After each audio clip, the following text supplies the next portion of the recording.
တိမ်တိုက်တွေပြုံးရွှေမိုးကညာငိုတော့မလို့မာလီပြေ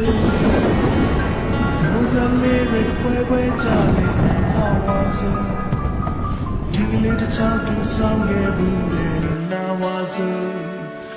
လမ်းမေးစီဆိုင်တန်းလေးတွေမှာမိုးဝင်ခိုးတော်နေရောက်ရဲ့မေးပြောင်းလို့မရဘူး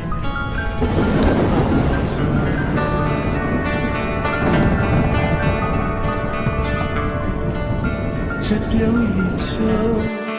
မြဝန်းကဆူမာလီပြူပန်မိုးကို